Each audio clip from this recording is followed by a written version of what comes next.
they should be able to be heard. So welcome back. Come in. Candy Graham. Hey, Kevin. A different configuration. Yes. As you see. And that one.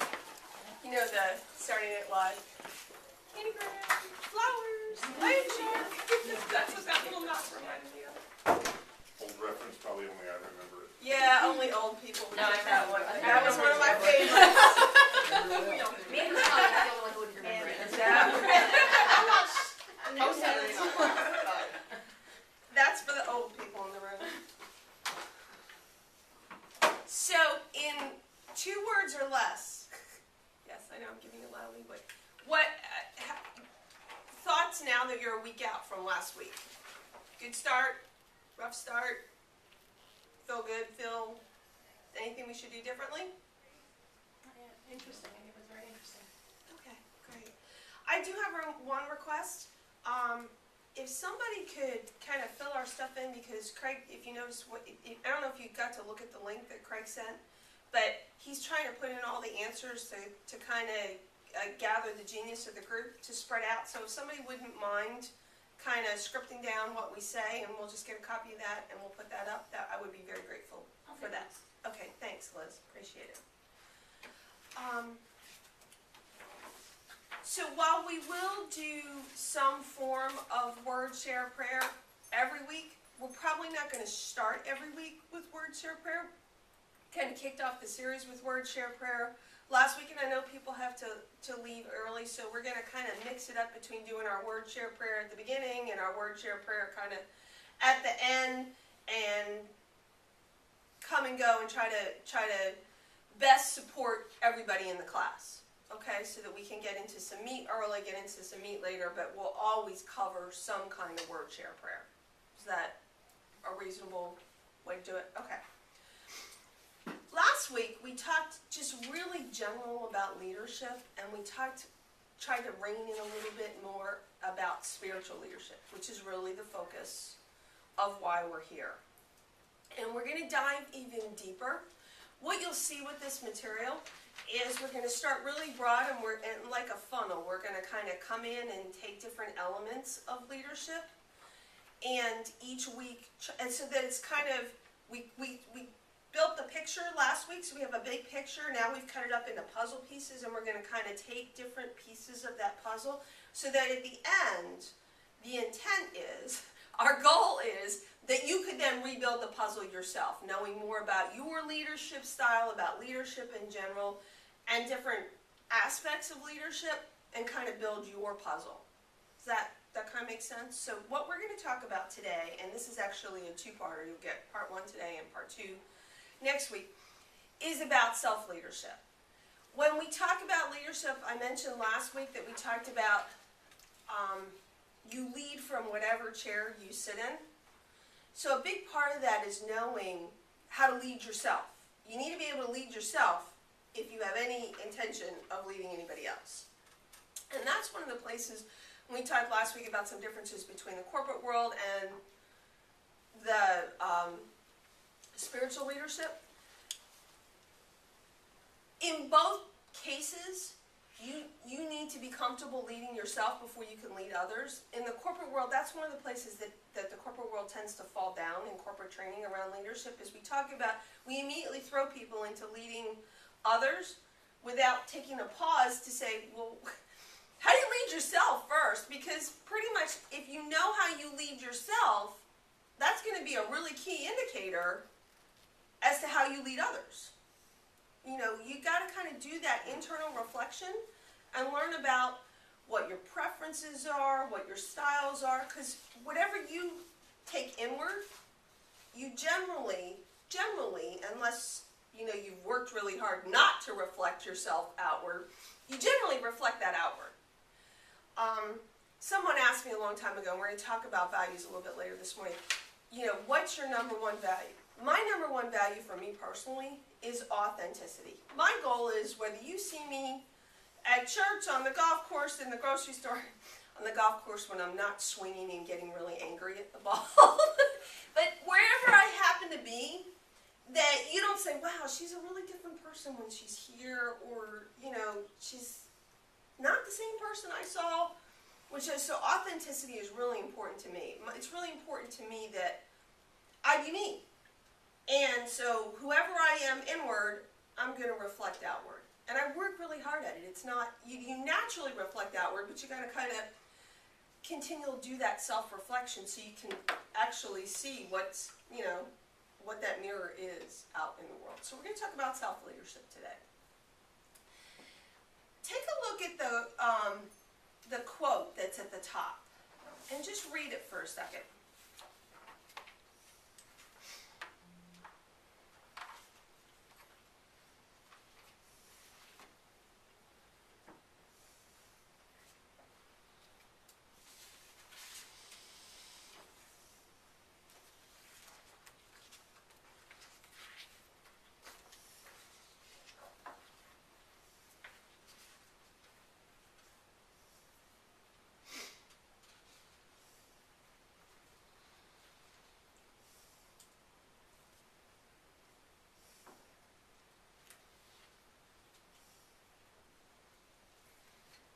What do you think about that quote? What speaks to you in that quote?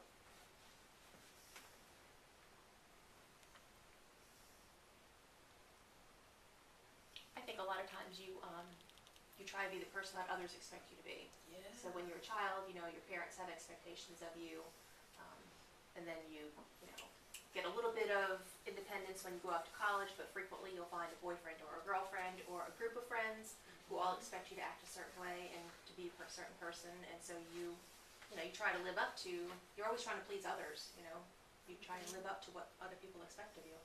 Mm-hmm. What else? I like the part that the person one has always been. So you're not recreating yourself. You're not you're finding what's always been there. You're peeling those layers back to find what's always been there. It's not something that's just going to appear and be new. Yeah, Minnie, I found that the older I get, the more I really realize who I've always been. I have more time to reflect on my own experiences, and you see how experiences have kind of shaped. They've kind of shaped how I respond to things and why I respond to things. But as you get older and you can kind of put those experiences out there, you realize what parts of the real you have always been there, just not necessarily so obvious, maybe masked by a certain situation, like what Colleen said, you're expected to act a certain way, so you act that way. Which has made me even more grounded in authenticity. That's, for me personally, is just a real biggie. Anybody else? I do think the business, I worked in a corporate environment for quite a while, and what you expect it to look like and be there is different than if you're with your kids at a soccer game or with friends or something. You don't, I thought that was a really good point about authenticity, because you do have to do a certain persona at work, but not at home, so it's an interesting thought. Well, I think there's a difference between Appropriate conduct and fitting in appropriately. Just like you go to a black tie occasion, you wear a cocktail dress or you wear a tux, and you go to a ball game and you probably wear shorts and a t-shirt. So there's a difference between that and putting on a mask. Yeah, Does that make sense? absolutely. Absolutely. Yeah, what's the difference between putting on a costume and putting on a mask? But to Candy's point, I guess one can support the other. Yeah, Absolutely. Absolutely. Absolutely. Definitely. I think if you buy into that corporate culture way too much and let it become you, Right. then you're not just dressing up for work and putting on your suit.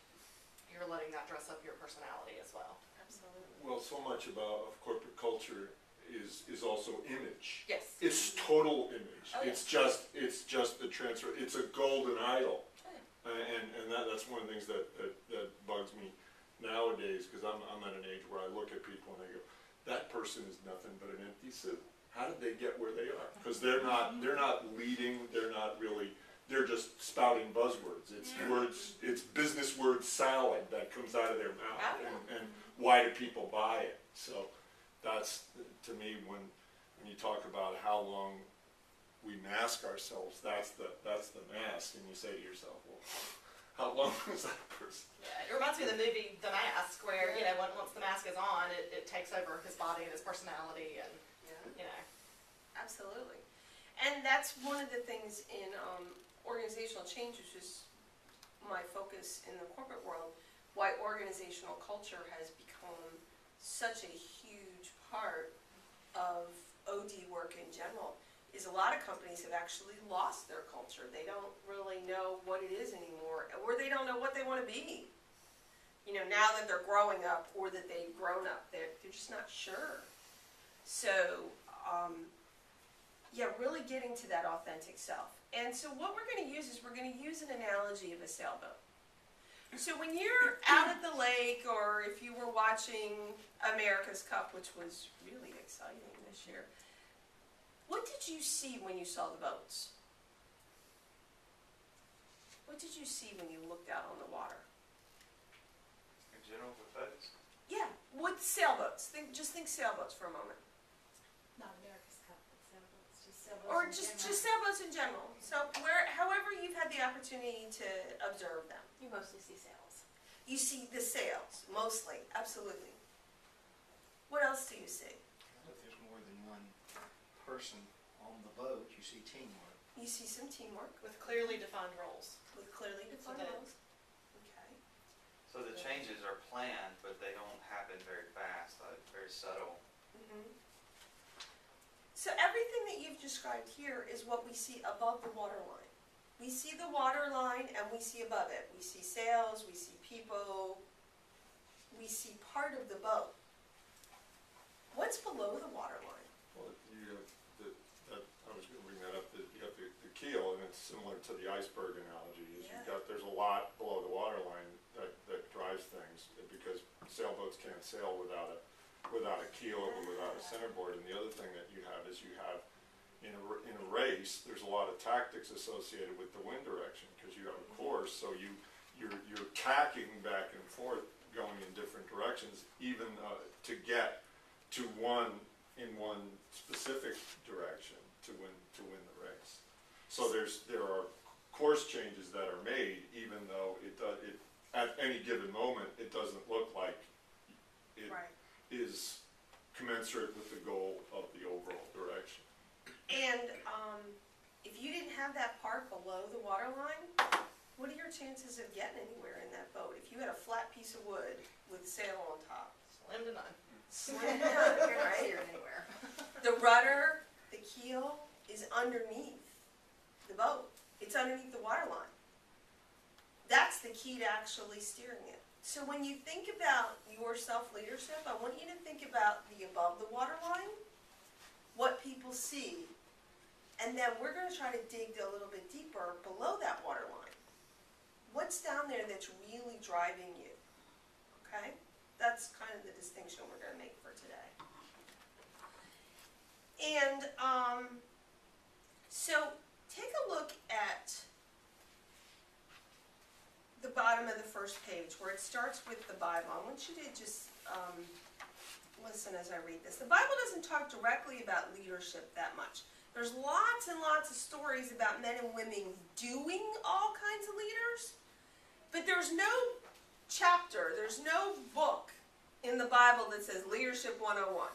So, so if you went to the Bible and said, I want specific instructions on how to be a leader, there's no book that's, okay, in all of the books of the Bible, this is the one that's going to tell you how to be a leader.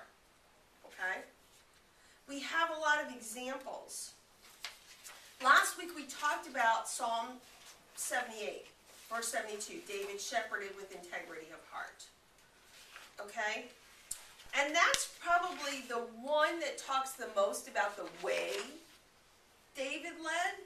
The rest, and if you remember, we looked for examples of leadership, and we talked about our images of leadership.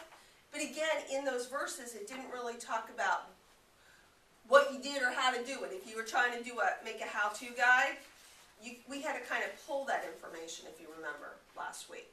So what we need to do is kind of start to discover our below the waterline pieces, okay? So I don't have a handout about ways that we can discover. What I'd like to do, and we're in the middle of the second page, is to really focus on just calling them out, just popcorning them out. And if Liz, if you could just write them down, that'd be great. So in what ways have you already done work to discover your below the waterline self? What have you already done before we get into this class? Taking personality tests. Taking personality tests, Myers-Briggs, Enneagram. Strength finders, DISC. So you kind of know some of those traits that help to define your below the waterline. Okay? What else have you done to discover who you are? In trial and error, Trial and you error. do something and you realize, ooh, I don't like that, I don't want to do that, won't do that again. I showed up this way in this event, not too excited about the way I showed up. Don't think I'm going to do that again. Absolutely. I attended Seeker's class for a while. Attended Seeker's class. Yeah, if you attend Seeker's class, you will find out who your inside person is, because if you don't find out, they're going to drag it out of you. Absolutely. Yeah, I was gonna say, when you do Bible studies, prayer groups, Sunday school classes, and you're learning about the different aspects of the Bible, whatever they focus on, you then relate it to yourself, and you start learning how you are towards those areas. So. Yeah, another thing, relative to the quote, just going on session, Yes. that, and then being put on personnel, that was a way that I found out more about myself. Mm-hmm. And sometimes we start to find out what's below the waterline when we're out of our comfort zone. When we have to do something that we haven't really tried before, that we weren't really sure. We talked last week about Moses. Moses learned an awful lot about himself and leadership when he finally gave up and turned it over to God and said, okay, you called me, I better do this. He learned that he really did have the qualities. So sometimes we need to get into an uncomfortable place to kind of start to discover and uncover what's below the waterline. Any others?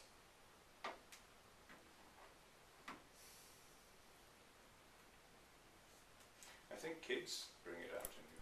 Yes, When absolutely. you have children. When you you have start to- children and yes.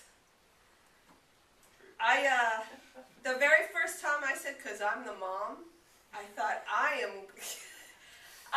swore I would never, ever, ever use those words. I caught myself getting ready to say, because I told you so this Yes. morning, and I went, Yes, and it's like, did that really come out of my mouth? Did that really come out of my mouth because I'm the mom? Or because, you live in our house? Or any of those kind of phrases that you thought, not me, I won't do that. Worked for my mom though. Yeah, work for my mom. yeah. Work for my mom. Hey, Or Kirk, wait till your father comes home, Because I said so. Mm-hmm. I think hardships bring out. Yes. Yes, challenges and hardships bring out your below the water line. Definitely. Definitely. So we're going to talk about a few other ways. Some of them you may have done, some of them you may not have done, to kind of uncover your below the waterline leadership, authenticity, who you are. The first one is temperament. We talked about this just a few minutes ago. Personality test, temperament, things like Myers-Briggs, things like DISC. Is there anybody in the room that has not done some kind of an assessment? It could be Strengths Finders, it could be DISC, Myers-Briggs, a 360 even at work, or has anybody not done something like that over time? If you want to know more about those, I am certified to deliver Myers-Briggs. I am certified to deliver DISC. We could do a one-on-one session. We could just have a conversation. Since you've all done something like it, I would prefer not to use the time in here to kind of rehash it, but if you wanna learn more, this is one of those cases, for me personally, when I got interested in actually learning more about the assessment. Well, the very first time I took it was when I became a first line manager in IBM. I was in my 20s. And I answered, I was like, this is a test. Someone wants to know whether I'm cut out to be an IBM manager. So I answered that thing the way, I looked at all the IBM managers that I had known in my career up to that point, and I answered it exactly as I thought they would answer it. And so when I got my results back, I looked at it and I'm reading the description of the person, I'm like, well, this is about as far away from that as I could have possibly ever imagined. The only thing it got was that was that I was an extrovert. Everything else was just kind of wonky and all over the place. And so that was really kind of my first introduction about, hey, I need to be more authentic about this, because I went and took this quote test. And if it means I shouldn't be a manager in IBM, well, then so be it. Because if that's what's required, and this is who I'm not, and this is who I am, then there's just not a good match here. One of the things I do in the corporate world now is talk to people and say, you know, you are brilliant. There's no question about your brilliance, but maybe people management is not for you. And that's okay. And so part of it is realizing sometimes I'm not in the best place. That doesn't mean you're still not a leader, because remember, you lead from whatever chair you sit in, but maybe people management is not your space. And there's really nothing wrong with that. We kind of have this illusion that unless you're large and in charge, you've kind of gotten on the wrong track somehow. And we don't need that. There's ways to be small and in charge. And so we got to start getting comfortable with that as Americans, as members of the congregation, wherever we sit. That doesn't mean you're not a leader. It just means maybe the people part is not the best place, and So that's okay. That sounds like a whole chapter here. Yeah. Well, we're going to talk about conflict, and we're going to talk about some of those other things that would help you really make that determination for yourself, Kevin. And so, as we go through this, again, it's kind of putting the pieces of the puzzle back together. So there's temperament. That's one space. And then there's leadership style. So let's talk for a moment about leadership style. This is one of those where I've got the long version over here and the short version over here, and You gotta figure out which one you want to I use. got to figure out which one that What combination? that I want to use. Okay. So leadership style. And Kurt Lewin had 3 leadership styles that he identified. Okay? The first one is authoritarian. So when you hear the word authoritarian leadership style, what does that make you think about? Dictator. Dictator? Because I said so. kind of. Because I said so. Yeah. We mentioned Follow with no questions asked. follow with no questions asked. We mentioned last week about positional power. Remember I asked the question, who are leaders in the Kirk? And the first one everybody kind of said was Jody, and I said why? And the first answer was because he's the pastor. Yes, that's one reason that he's the leader. That's positional power. Positional power has a tendency to lead more to an authoritarian. If you don't choose to develop yourself, if you go purely by the title, I'm in charge, or someone has deemed me in charge, and you don't go below that waterline and really kind of uncover, then you tend to have more of an authoritarian.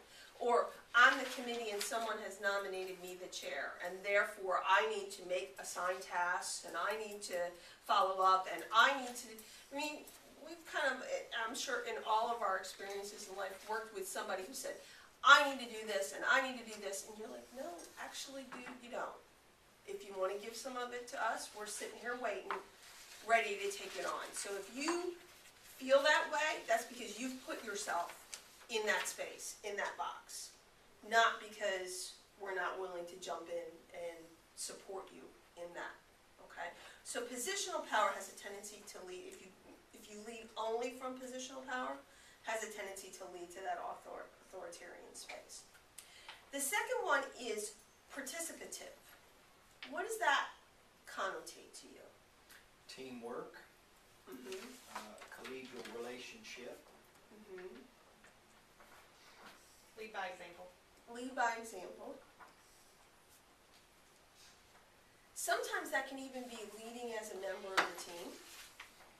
So even though you may be, quote, nominated as the team leader or the group leader or the functional leader, sometimes you give up that leadership and you hand it off to somebody else that says, you know what, you've got the expertise in this space, please lead this and tell me what you need me to do and I'll support you. So participative, you have a tendency to kind of lead from the top, lead from the side, lead from behind, wherever seems to make sense.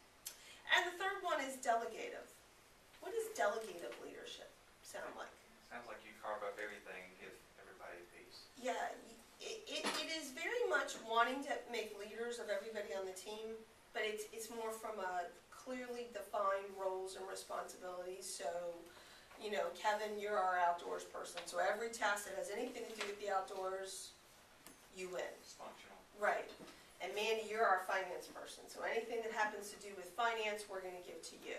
And John, you're our project person, so anything has to do with managing a project, we're gonna give to you. So you kind of look things more in a functional space, okay?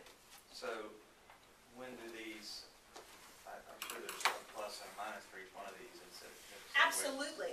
So that's exactly where we're gonna get to, Kevin. There's benefits and challenges with each of the styles. The first thing I want you to think about, and this is for you, this is not for me, so just, you know, we're in a development stage, which means you gotta really look deep below that waterline and think about yourself. Which of those styles best describes your natural style? So if you were given a task and told you're in charge, what would be the style that would most naturally fit? Okay? There's no good or bad here because, as Kevin said, there's benefits and challenges with each, and we're going to talk about kind of blending those styles over, you know, that's part of the work that we're going to do. But which one today, right now, if you were put in charge of something, which would define you? Most define you. And so I just want you to think about that for a second. I think it's so situational, I really can't come up with Yeah. what would be natural. I mean, it just really kind of depends on the situation that I'm in as to how I react to it. Okay. How many people you have working with you, What Yeah, their what- skill level is and what their engagement level is. what the nature of the task is, I mean. And we use all three. What I want you to think about is if you had perfectly skilled people who were, and you had enough people to do the work, and they were engaged, and they were perfectly skilled, which would be the most comfortable for you? If you had that, in that kind of perfect world. Because that answer is different than the one I generally go to. Okay, You know, especially in a volunteer environment. okay, I'm more participative in a volunteer environment, but because I'm an introvert by nature, I like to delegate stuff. mm-hmm, So See- if I'm working with fully functional folks, here, this is you, let's we'll meet back in a week, we'll figure out what happened. so your comfortable style Yeah. is delegated. Yeah. The situation you're in finds you to need to be others. So think about it that way, Colleen. If you had the perfect setup, what would be your most comfortable style? I would delegate. I'm lazy. It's fine. Yeah, I'll and be honest here. it's not a statement of laziness. I think it's a statement of one of the pluses of the delegative style is high trust, right? I'm giving it to you because I trust you know what you're doing, you got it, and I don't need to worry about it because I got other things I do need to worry about. So I wouldn't put it in the lazy category, I'd put it more in the high trust category. And I think it's a question too of like wanting to be able to still look at the big picture, you know, and not have to focus on the minutia. I'll let everybody else worry about the minutia because I want to make sure that the big picture is coming together the way I want it to. So I guess it's like more of a control issue even than that. Okay. I guess to dive deeper, I mean, even if I were to delegate everything, or find a way, some of that's coming to me, and the piece I take, it'll be more participative. Yeah, I was gonna say, it's a hybrid for me. Mhm. Yeah, it's a hybrid between the delegated and the participative. And I think that as we try to develop this under the water, we find that based on situation, we use all three. Optimally, we want to get above the water line using all three, that all three of those styles come out. There's a time for authoritarian leadership. There's a time and a space. If you've been haggling and discussing and debating and trying to come to a conclusion, sometimes you gotta say, okay, Done. we gotta move on.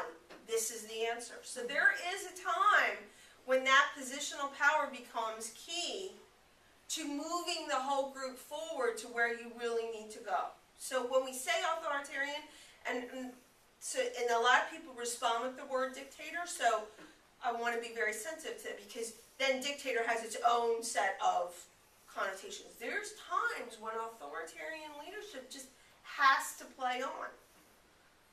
We need to move on. Yeah. We need, okay, thanks for all the input. I'm going to make the final decision so that we can do something else, open something else up, create more possibility, whatever that world may be. If you think about directing a musical group, that is authoritarian leadership. One person sets the tempo. I cannot take input from anybody else to set that tempo, otherwise it would be a disaster. Exactly. And we talked about sometimes your leadership comes from your family. I tell my children all the time, this is not a democracy. It is a benevolent dictatorship. You know, if I fear for your safety, or I think that you're really going the wrong way, I am going to tell you what to do, and I expect you to comply. End of discussion. There'll be other times where we can have conversations and we can discuss options. But you're only 14 or 19, and I'm a whole lot older, and I've lived a whole lot longer. And you know, you are going to benefit from my experience, even if it feels uncomfortable at this moment. And they want you to be prepared. Yeah. Ultimately, yes. Ultimately, they do. Ultimately, yes. And just as your children want you to be the parent, sometimes the organizations that you're working with want you to be able to make that decision so that you can move on. Well, going back to the volunteers that you work with, sometimes, you know, they expect you as the leader to make the decisions, and, you know, just the different people that you deal with. If you're dealing with people who have a certain type of personality, they expect to get more direction from you than other types of people where you can say, you know, here's a task for you to do, can you just go ahead and do it? And you can tell two different people the same thing, you know, here's a task, do you go ahead and do it? And some of the people will just go off and do it on their own, and then some people come back and say, well, should I do this or that? And then 5 minutes later, you get the same question back again, well, now should I do this or that? So that, you know, they're expecting more input to make sure that they're, you know, doing it the right way, or the way that they think that you expect them to do it. Yeah. So what kind of those three styles do you think do you see most prevalently at the Kirk? Yes, John. I was just, as I'm sitting here, I'm associating with it, because there's all these different tests, you know, and Myers-Briggs, and so you can look at these different things and overlap them and connect them. And the thing that I'm connecting here is a test that I took, defining people by colors as red, blue, green. And so I look at this and I say, red is authoritarian, blue is participative, and green is delegative. Exactly. And basically it falls into the tendency of people, authoritarians, executives, military officers, those kind of, right, type A, vein popping out of your neck, I'm in charge. Participative, obviously, the answer is, we're blue, we're church people. How are you, hotel clerks, teachers, nurses, are you okay today? I'm praying for you, you know. And then delegative are analysts, like scientists, computer engineers. Don't talk to, I'll send you an email if I want to talk. They tend to be introverts too, right? You know, don't talk to me. You deal with it. Come talk to me when you really have a serious question here. That kind of thing. So I associate it that way. And in terms of, when I came out on the test, I was what they call the perfect rainbow. 33, 34, 33. And all these things. And so this was a project management thing. I said, that's a good project manager because you can turn things on and off as you need to and respond to your group. And I would say over the years, what I've found is that you need to do that in almost any situation. People tend to be, when you take the test, people tend to, like somebody who maybe is a military or officer, comes out 80% red and 10% blue and 10% green. And that you tell those people, you got to dial it back. If you don't want to make people hate you, there are certain situations where you've got to be more participative and you've got to force yourself to be that way. Introverts have to force themselves to be extroverted. I come out as an extrovert, so I'm like, hey, Tom, how you doing? Good to see you. Tom's like, don't touch me. Right. I'm like, let me do that, right? Backslapping. So that's, as you learn that stuff, and I've learned it over the years, that helps a lot. But I think, so the natural style, as I said, is a mixture of all, but in a church situation, I think most people are participative, but then when you get in that volunteer situation, you can sort of start to read people. Okay, this person, I can't just delegate it to them and have them go off and be happy. They're going to keep coming. They need a little bit more authoritative direction from me, and if you're aware of that, I think it makes things go more smoothly. Well, think about other times where we have to be authoritarian. So we had Win here last week, right? Mhm. When the families come here, we have to be very directive. This is your room. This is your room. This is your room. We are locking the door at 10 o'clock. They expect that. You have to have those very crisply defined rules and regulations. It's not because you're trying to rule over anybody. It's because we have a responsibility to their safety, to our safety, and to the protection of our property to do certain things in a certain way. And that's one of the characteristics of WIN that I actually admire, Yeah. is they basically come right out and say to people, we will extend Christian charity to you, but you have to follow the rules. Exactly. And when we're pointing out the showers, we don't say, where do you want them to be?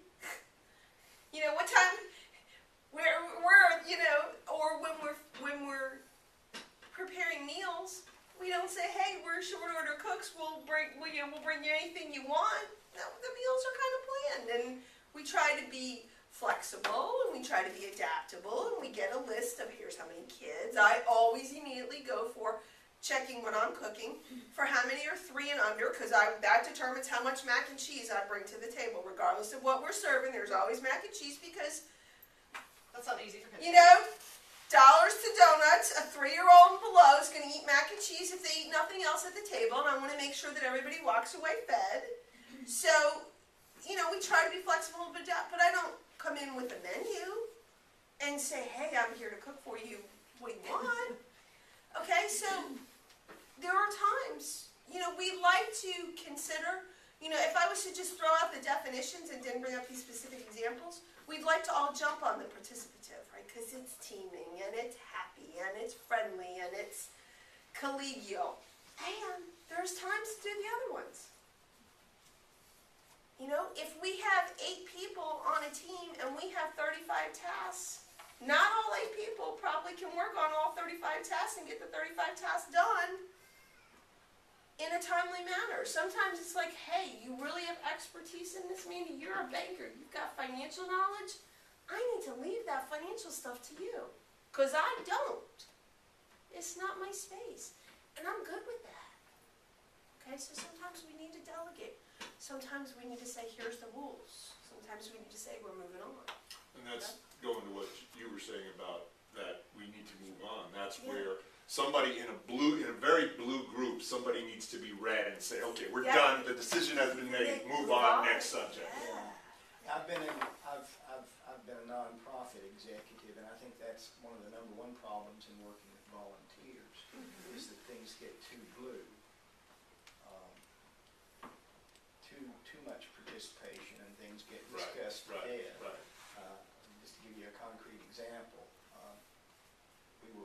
planning a memorial service for crime victims at one of the organizations where I worked.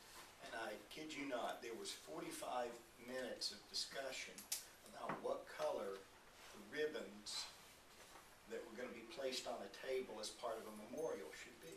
45 minutes of discussion on the color of the ribbons. And I didn't do it because I didn't want to turn off any of the volunteers, but I wanted to stand up and say, for God's sake, let's pick a color and move on. In this galaxy of things we've got to do, this is not that important. But there was enormous emotional loading among these people for this point, obviously, or they wouldn't have been willing to discuss it for 45 minutes. But I'm agreeing with your point, John, that at some point, somebody's got to stand up and say, we've really discussed this enough, let's go with chartreuse, and that's it. And We're somebody done. go down to Michael's and buy it and be back in 5 minutes, we and we had- got it, you know, right? we had 23 other things to discuss. Let's go with chartreuse and we're done. Yeah. So I would have to say my style is authoritarian. I hope it doesn't mean dictatorial, and I understand that authoritarian has that connotation. But maybe it's my military background. But you know, in a situation I'm going, okay, what's my duty? What are my responsibilities? You know, what am I supposed to do to make this work? And I recognize that the world is not the military, so there's got to be participation, there's got to be delegation. And I regard that as part of my duty, that there be participation, that there be delegation. You know, that I don't tell everybody what to do, that things get discussed, but somebody's got to be in charge to make sure that that process takes place. Go ahead. One other point, another real life example from this past week. I've just started a new job, and there's a problem with assigning dues money, and we're struggling with these computer programs and these Excel spreadsheets to get this dues money apportioned out properly. It's not working properly. And we're having this discussion of it, and I felt obliged to say something. I said, you know, I really don't care where the problem is or who's responsible for it. I just want a solution. I'm not interested in assigning blame to anybody. And to this hour, I don't know whether that was the right thing to say, because the culture in that organization is so collegial and participative. I might have said something I didn't need to say. They might have been sitting there going, well, why did he say that? Nobody does that around here. Because you're not going to make progress unless you do. Well, I felt obliged, and particularly for one staff person who was running the sheets, you know, to say, I'm not interested in assigning blame. I just want to solve the problem. So I hope I did the right thing. Well, and so What else could you have done? Well, I don't know. Yeah. It's out there for another I 45 think minutes the to other really thing discuss it. is, you know, but I think the other thing is that we can always go back and say, in blah, blah, blah meeting or event, I said or did or acted this way. Here was my thinking behind it. If you've got feedback for me, give it to me. Okay, so now you're inviting the participative right back in. Okay? Not meaning to step on anybody's toes. Here's my brain and how it was working. And just, How was that received? how was that received? Give me some feedback. So you know, you can invite that feedback right back. In a way you did. Yeah, absolutely. You didn't just say, let's do it, let's figure it out, let's get on with it. He said, I'm not trying to assign blame. Right. Well, like I say, I don't know if it was a necessary thing to say, but I appreciate the tip about revisiting it at some point when it seems right. But being new, because I was new, I think that's Yeah. why I felt obliged to say that. Yeah, That, absolutely. you know, somebody wasn't sitting there going, oh gosh, if I made the mistake in the program, I'm gonna be in trouble. Right. I wanted to make it clear, nobody's in trouble, let's just solve the We just need to problem. move on. I was a real estate attorney, and you would not believe, I'm dealing with mortgage brokers, a lending company who typically has an underwriter who is not the same person as the mortgage broker that I've been dealing with for the past 6 weeks, and a real estate agent, and then of course the clients. And no matter what happens, no matter what goes wrong, these parties, for some reason, always want to sit there and say, well, it's your fault. No, it's your fault. No, it's your fault. No, it's your fault. And I always found myself as the one saying, it doesn't matter whose fault it is. What steps can we take to just get on with it? How do we fix it? And Because I don't know what President is this that's... day and this time, and it's I gonna be I done. had somebody send me an email recently that said, this is John's fault, right in the email. Yeah. I didn't even reply. I got up and I paced back and forth and I took deep breaths and I didn't even reply. It's not even worth my time. So my question is, like, what is the deal with people constantly wanting to place blame somewhere? And what is it about us who can say, let's just move up forward with this and let's work on solving the problem and not placing the blame, you know? So let's use this as kind of a jumping off point. I'm being very mindful of time, much more mindful than last week, hopefully. But let's use this as kind of a jumping off point, because I want to talk about a couple, I'll email Craig and Mel and we'll talk about, we probably won't move right on to the third unit, we'll condense it a little bit, but let's use this as a jumping off point, because I want to talk about communication styles, I want to talk about values that we didn't get to cover in this, and I want to make sure that we do a little bit of word share prayer. So our word share prayer for today is Micah 6:8. So if you know it, you don't need to open your Bibles. If you want to read it, you can open your Bibles, but that's, let's go there.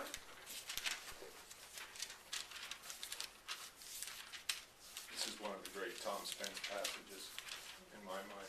Yeah, this is one of those kind of He guys. liked it, he always, it seems like he always brought up Micah 6:8. It's a guiding verse for me. So if you're using one of the Kirk Bibles, 777. I wonder if that was by design. That's an auspicious number, isn't it? So John, can you read it for us? He has told you, O mortal, what is good, and what does the Lord require of you, but to do justice, and to love kindness, and to walk humbly with your God. Tom always said humbly. Yes, he did. So when we struggle with some of the questions that we talked about here, like where is our North Star? You know, how do we get past some of these dilemmas? For me, personally, this is kind of my space. I go back to, okay, is the decision I'm making or what I'm saying or how I'm living kind of aligned with this? So I want you to think for a minute about the words here and think, how does this verse reflect on your leadership? Or have you even considered how it might reflect on your leadership? So that's what I'd like you to think about for a minute. And then we'll share and have a closing prayer. And